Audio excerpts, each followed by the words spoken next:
اچھا شاہ صاحب، ایک میجر بریک تھرو کہنا چاہیے تھا جب ٹرمپ کے منہ سے کشمیر کا لفظ نکلتا ہے اور وہ کہتے ہیں کہ مجھے تو مودی نے 2 ہفتے پہلے ہی میڈیشن کے لیے بولا تھا،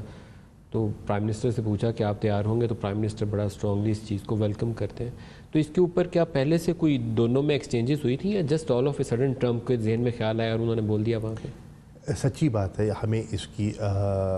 اس انداز میں وہ آفر کریں گے کم از کم میں ایکسپیکٹ نہیں کر رہا تھا. میں دیانتداری سے کہوں میں ایکسپیکٹ نہیں کر رہا تھا، کیونکہ اس کی وجہ ہے کہ وہ صدر ٹرمپ ہوں یا امریکہ ہو، وہ بھارت کی جو اسٹیٹڈ پالیسی ہے اس سے ناواقف نہیں ہے. وہ تو ہمیشہ اس کو اپوز کرتے رہے ہیں کہ تھرڈ پارٹی فیسیلیٹیشن سے وہ اجتناب کرتے رہے ہیں، ہمیشہ انکار کرتے رہے ہیں، ہمیشہ ہیلے بہانے ڈھونڈتے رہے ہیں، اور ہمیشہ یہ کہتے رہے ہیں کہ دیکھیے یہ 2 طرفہ مسئلہ ہے اور شملہ معاہدہ ہے، اس کی بنیاد پہ ہم نے بائی لیٹرلی آگے بڑھنا ہے.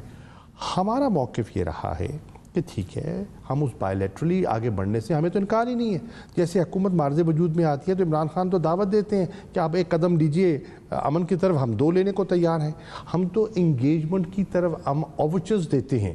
ہم تو ایک اتنا بڑا ہم نے، آپ نے دیکھیں جو ہم نے فیصلہ کیا یہ کرتارپور راہداری کا، سیلڈ بارڈرز کے اندر ہم نے ایک راہداری کی اوپننگ کا فیصلہ کیا. یہ غیر معمولی فیصلہ ہے، اور اس کا آپ نے دیکھا کہ بھارت کے اندر جو اس کو سراہا گیا، اور کینیڈا میں، امریکہ میں، یقین جانے امریکہ کے اندر جو سکھ کمیونٹی ہے جس انداز میں ان کا، وہ تو ایک اسپیشل پروگرام کرنا چاہتے تھے پرائم منسٹر کے اعزاز میں کرتارپور کی بنیاد پر